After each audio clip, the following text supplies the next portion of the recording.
ntago nzijyana Shuma utanyiintroducing arizancanga mula nsasha mula mbona nzakwama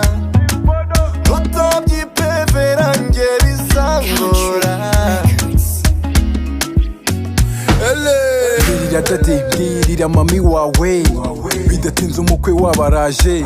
yakunze umwana wanyu disi bambari proud iwe cyane nagajya aca ku ruhande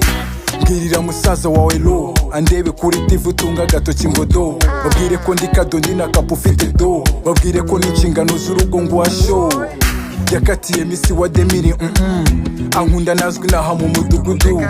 babwire ko ngukunda binarenze babwire ko saro y'iwanyu magera ikirenge genda ubabwire ko buhari windushya kandi ubabwire niba upfa ntuzambaze ntago nzijyana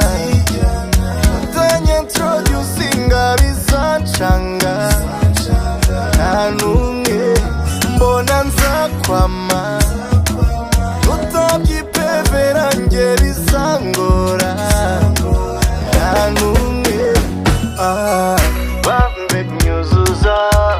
bambe tumika bambe nyuzuza wizuye azatumika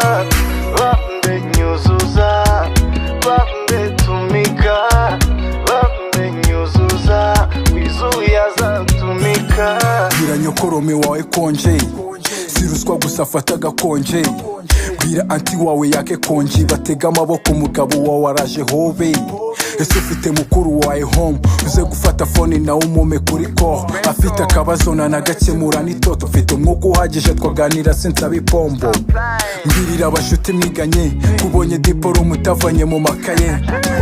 mbwirira bwa busore bukwihesha keya bukura amabisa ububwire ko budusema genda ubabwire ko buhari windushya kandi ubabwire niba upfa ntuzambaze ntago nzijyana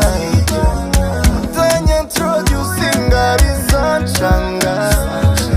nta n'umwe